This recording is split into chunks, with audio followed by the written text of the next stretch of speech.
Good morning everyone, my name is Michelle. I hope you're doing well. Welcome to another video. It is Monday morning and today we are going to Tennessee and we're going to talk about whether the law enforcement in Tennessee is corrupt or just willfully ignorant. Now obviously Tennessee is a big state. I only know about the law enforcement in counties where I'm following missing persons cases. I'm actually not talking about the entirety of Tennessee. But I do have a lot of subscribers and followers who are in Tennessee because of the Summer Wells case. Right? I've adopted a lot of Tennesseans, is that what you call yourselves, because of that case. But there's more people missing in Tennessee than just Summer Wells. I'm sure you appreciate that. So I am going to talk a little bit about Summer at the beginning of this video, but the bulk of it is going to be about two other missing people, Layla Santanello and Kaitlyn Ledbetter. Alright, you're watching at the moment the dogs running about in an extremely, and I mean extremely, muddy field. Alright, so let's start with Summer Wells. This is Summer Munoz Wells. She went missing from her home in the 100 block of Ben Hill Road on the 15th of June 2021. And in the first 13 days of the search, and if you're a Summer Wells OG, you'll know all this. First 13 days of the search, they pulled out all the stops. They had a press conference probably nearly every day. Not quite every day, but there was one like 16th of June, 17th of June, 18th of June, 19th of June. Then it was weekend. Then they did 21st of June, 24th of June. I've got all the press conferences on Michelle Walks if you want to go and listen to them. So that would have been 9 days, and then I don't think they did another one until the year mark. But these are just pictures from the search. So you can see they had the dogs out, they had divers going in bodies of water in the immediate vicinity, and what Captain Tim Coop from Churchill Rescue Squad told us is that they covered 4.5 square miles in those first 9 days. Now clearly it's very rugged terrain. The mountain, the chimney top mountain that Summer's home perches on, she's not actually on top of the mountain. The mountain towers over the little hill at the beginning of Ben Hill Road, which is just a little foothill that Summer lives on. That's the driveway that goes around. It goes down there and onto Ben Hill Road, which then goes onto Beach Creek Road, the road that runs between Kingsport and Rogersville. So 4.5 square miles might seem like a lot, but when you consider just the amount of terrain and you consider the denseness of the underbrush and the hills and ravines and ridges and drop-offs, it's not easy terrain to search by any stretch of the imagination. But 4.5 square miles is about a mile and a half radius. If you take 110 Ben Hill Road as the centre point and radiate out, you're looking at, there's crops growing. There's little crops growing in that. I don't know whether the camera picked it up. I think it's wheat, but just by the time of year that it's been planted, I think that's going to be winter wheat. So it grows a little bit, then when it gets really cold it stops and it just looks like grass, and then in the spring it shoots up. It will help with the muddiness of this field. And no, I'm not damaging them by walking on them. Wheat is a very, very, very, very hardy crop. Now, if what the TBI and Hawkins County Sheriff's Office have been saying, that their number one theory, it seems, is that she just wandered away, well, because she was gone, and I'm going to say this with some certainty, she was gone far longer than 10 minutes, as the dispatch calls said. Now, the 911 calls were 6:23, 6:26. Candice and Dawn allegedly both made a 911 call. Well, 10 minutes, that's past 6 o'clock. So that'll be, what, 6:15, 6:10. There's no way she was only missing 10 minutes. If she'd only been missing 10 minutes, by the time the searchers got there and started work, so a little after 7, they'd have found her. They would have found her. She couldn't have got that far in that terrain. So 4.5 square miles, even if she'd continued to walk and walk and walk and walk, they'd have spotted her. So, however, if she'd have been gone for 2 hours or more, as I think she was, she could have been 2 miles away by the time they'd even started searching for her.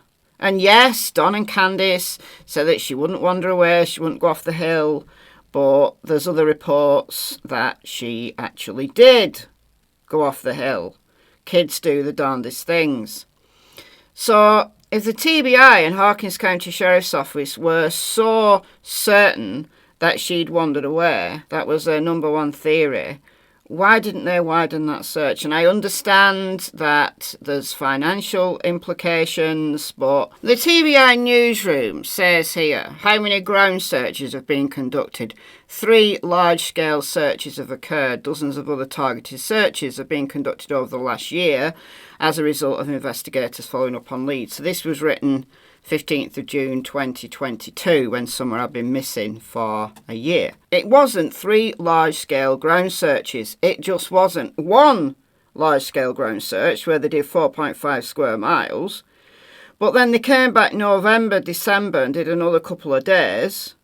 But that was just around the same area that they'd searched previously. And then they came back like February and did 1 day, probably less than 1 day. Targeted.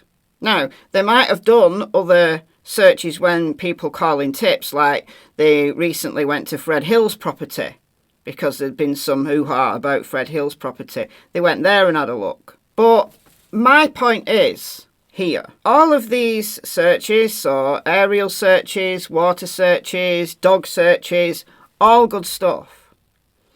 But if Summer really did wander away, I don't think they went far enough out. I really don't think they went far enough out. Why? Was it simply financial? Did they just give up, thinking, well, she's going to be dead now anyway, so yeah, someone will come across her at some point? So, willful ignorance? You know, they say here, in order to preserve the integrity of the investigation, we will not provide additional information regarding the timeline. So that leads me to believe that they know the timeline. So do they then therefore know she was gone far longer than they thought at first and are just choosing not to tell us? What is it about the timeline that would be a problem for the integrity of the investigation? I can't think of one, honestly. It would be better that we did know the timeline. If nothing else, it might cut down the massive amount of speculation about the timeline. And if I'm wrong that she wasn't gone far longer, well, then I'm wrong. But based on what we know, and based on the fact that the TBI ain't going to tell us, I think she was. I really do. Who should we do next? Let's talk about Layla Santanello next. Layla Santanello is now 21 years old, but she was 20 when she disappeared. She was last seen in Kingsport, so not far from Somerwells. Not that I think the two cases are connected in any way, very different circumstances. She was last seen on the 27th of June of this year. So she did have some problems with substances. There is a private investigator working with Layla's dad and stepmother. SF Investigates, if anybody wants to follow him on Twitter. They are planning a search, like a community search for Layla in November. She spent the night of the 26th of June at the AmeriCourt Hotel here. And then she left, and they think she walked down the Greenbelt, which is this area, so there's a path here, and she went to Marble Slab, and a woman there realised that she was in kind of a bad state. She was barefooted. This woman fed her and watered her, you know, very kindly. And then Layla said she was going to Five Below. She said she was going to go and buy some flip-flops. So here's TK Maxx. Here is Five Below. Okay, now look how close Marble Slab is. Marble Slab is just there. Let's walk through the parking area here. Okay, Marble Slab's right here. So how is it possible for a 20-year-old woman to go missing from here to here? That makes 0 sense to me. 0 sense. Now, as far as I know, law enforcement have been out. They did a press conference. I don't know how quickly they were on the case, but I can only hope that Kingsport PD are continuing to do as much work as they can behind the scenes. So I wanted to play a TikTok. Layla's mother, Jennifer Santanello, is on TikTok, and she's called A Beautiful Disaster, I think. And she's been making TikToks, just raising awareness, giving information. The last video I did on Layla Santanello, I played some TikToks from her mother. And I would play some TikToks from Jennifer Santanello had TikTok on my computer not decided to throw a wobbly. All it gives me when I try to search for someone, even myself, like not being logged in, something went wrong. So I'm going to play it on my phone and hold the phone up to the microphone. Oh, by the way, right, I make TikToks. I don't know whether you can see that. Let me just go full screen for a minute. This is my TikTok account. MichelleAfterDark. I do TikToks for a while. I've done a few over the last week.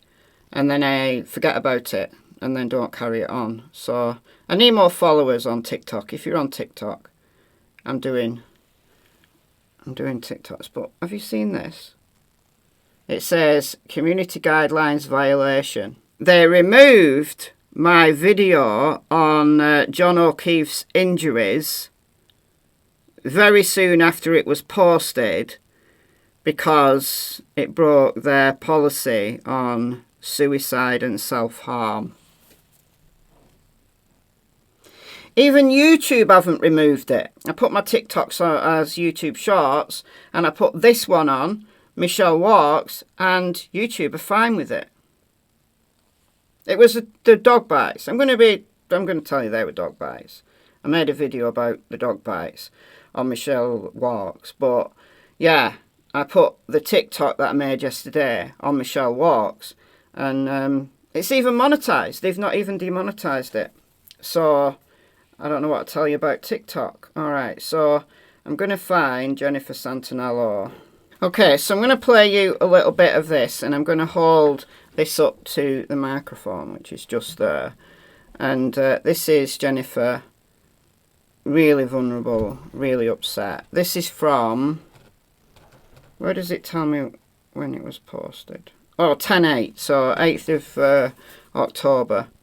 So this is the last one where she spoke. She's done one showing Layla as a little girl, but this is the last one that she spoke on. And it's so sad. Listen. I'm having a hard time this morning. I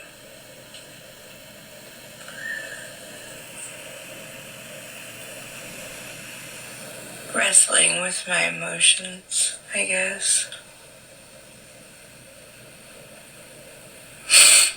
Every day that goes by, feels like I'm getting further and further away from her.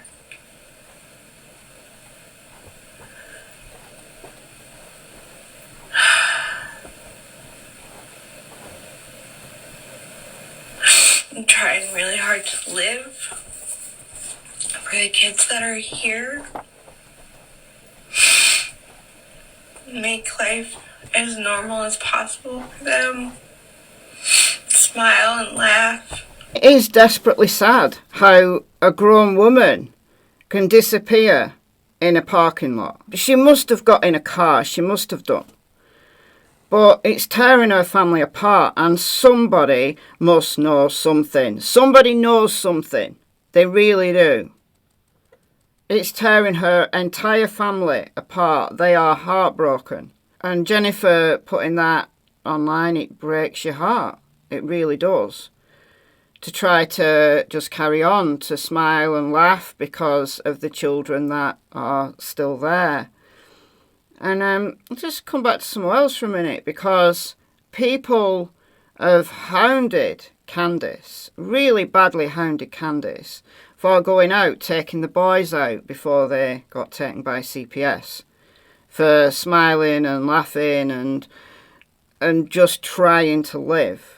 Listen, guys, if you have a missing person or you're grieving and there's a life that you've still got to live, a job you've still got to go to, or kids that you've still got to raise, and things have got to be as normal as possible for them, you can't live your entire life in grief. So please just give Candice a break. People who say that she's not allowed to laugh, come on, give her a break. Seriously. Seriously. Because this is a perfectly normal reaction. Nobody's blaming Jennifer Santanello for Layla going missing, quite rightly. So the comments on that TikTok are lovely, heartfelt. Just give Candice a break. And I know you're going to say, yeah, but she's guilty. Well, if she is, then hopefully it'll all come out in the wash. Eventually. If law enforcement are still doing their job. So we've got to hope that behind the scenes, the TBI, the Hawkins County Sheriff's Office, in Layla's case, the TBI and Kingsport PD and Sullivan County Sheriff's Office are all doing the investigative work behind the scenes. But there's one more case I want to talk about, and that is the case of Caitlyn Ledbetter. So this is Caitlyn. She went missing on the 2nd of May 2021. So we're going all the way back to 2021. And the circumstances in which she disappeared are strange, very strange. So she was raised just outside of Indianapolis, near her mother's hometown, but she was living with her dad in central Tennessee, and I'll show you the map in a moment.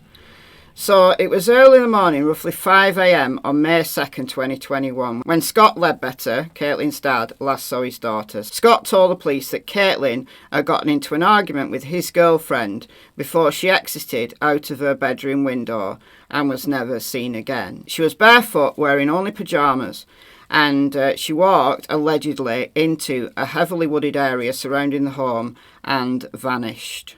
Bizarre, because this is Overton County in central Tennessee. The house was in the 100 block of Turkeytown Road in Hillam, and it's close to a highway here, but it's very similar terrain to where Summer Wells disappeared. Yeah, there's just woods and woods and woods. Difficult terrain. I've got a big problem with this case, because she jumped out of a bedroom window. Why did she jump out of a bedroom window? Why not just go out the front door if she was having an argument with somebody? Her friends and her family can't understand how that happened. And then, a few months later, in August of 2021, the house burnt down with Scott Ledbetter's girlfriend inside, and she was killed. Very odd. Now, I'm going to play you a clip from my video that I did as part of the Cold Case Christmas series in December last year, Puzzling Case of Caitlyn Ledbetter. So I did a different cold case every day from the 1st of December till the 24th of December. People have asked me whether I'm going to do cold case Christmas again, and I am. Even though I didn't get high views on these videos, I am going to do cold case Christmas again this year. So I think my best video on this was Andrew Gosden. I did some good cases. Anyway, so I'm going to play a minute or so from this video right here, the puzzling case of Caitlyn Ledbetter. Eric Hammond got involved in this case, not as a friend or a relative, but as a citizen of Overton County who felt law enforcement had failed this young woman and that Caitlyn Ledbetter deserves better. He said, "Some of the roughest terrain, that area of Hillen, is where Jackson County and Clare County and Overton kind of converge. And it's nothing but hills and hollers and steep declines. And it's not something that I would even be happy about doing if I had the gear that I needed to do it. I feel like in this area, if you're not a certain type of person, then you don't get the same response from law enforcement as other people do. You don't get the same treatment as a guy in the nice neighbourhood driving a Mercedes. You get kind of written off." And this is astonishing. It actually took Overton County Sheriff's Office 9 months to do the first complete search of the area. 9 months after Caitlyn disappeared. So if Caitlyn had run into the woods in a panic, got injured, well, 9 months later, she wouldn't still be living, would she? Whereas if that comprehensive search had been done in the first few hours, then she may well have come home in one piece. 9 months down the line, when this comprehensive search took place, well, this is nothing but a recovery mission. Overton County Sheriff's Office, it took them 9 months to do a search. Now, to me, that is willful ignorance. Just laziness. Didn't care. Didn't care because she didn't come from a neighbourhood in the posh areas. It's like, oh, scumbags who live down there. Is that what people have thought about Summer Wells? Anyway, guys, let me know what you think about the missing people and the situation that's going on in Tennessee, especially if you're a Tennessean. And I'll see you very soon in the next video. Bye, guys.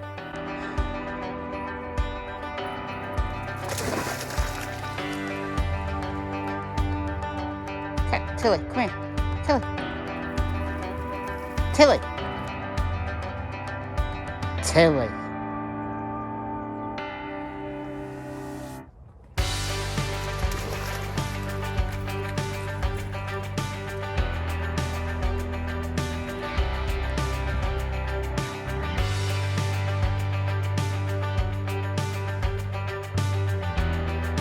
Come on, this way.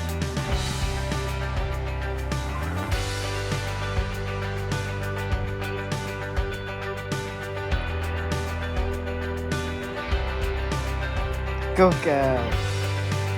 Good girl.